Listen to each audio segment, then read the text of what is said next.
for people who listening, you really have to go see our documentary on Clutch City.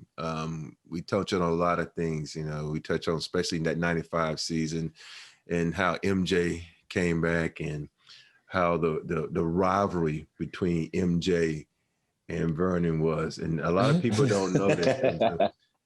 We were playing Chicago for the first time, and I've never heard two guys call someone a black MF as much as Vernon and Torch. Wow, really? So I'm listening to, like, we gonna bust your ass, yeah, young. And then Vernon looks at me and says, young fellow, they're about to fucking give Scotty the fucking business. Yes, Scotty. Yeah, I'm like, yo, don't put me in that, man. I'm just new to this shit. Don't get in the rivalry yet. So Vernon used to talk so much shit. And, if you go back and look at all the tapes, everybody always talk about, matchups. They talk about MJ and Reggie, but shit, you really need to watch MJ and Vernon, because people don't know Vernon would give MJ the business just like MJ would give everybody else the business. So, right. That's right. People don't. People always say, "Oh, the Bulls would have got." No, they wouldn't have got us, man, because we had too much shit, and they couldn't guard Dream. And they had nobody for that. Revamp the whole team, but everybody in the world want to be like, "Oh, MJ." You forget we had a fucking GOAT too. Yeah, that's right. Yeah, that's right, Rod. That's right.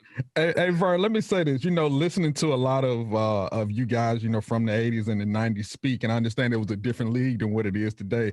But y'all was some angry folks, boy. You got robbed up the towels there, folks. You wanting to go upside folk head. You got Latrell Sprewell choking the hell out of people. Y'all was some angry men back in the 80s and the 90s, man. I don't know what it was, but y'all some angry folks. I think that's the way we were brought. We grew up playing that way. Back then, you had to, you play with older men back when we come up playing back in the day. We ain't always play with people our age. We always play with the older guys and shit.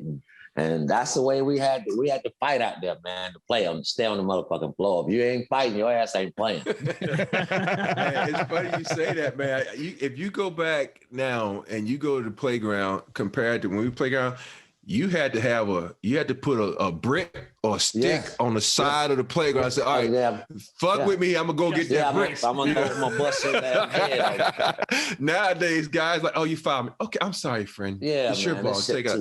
Oh, my goodness. Oh, man, it's hard for me to watch that shit now.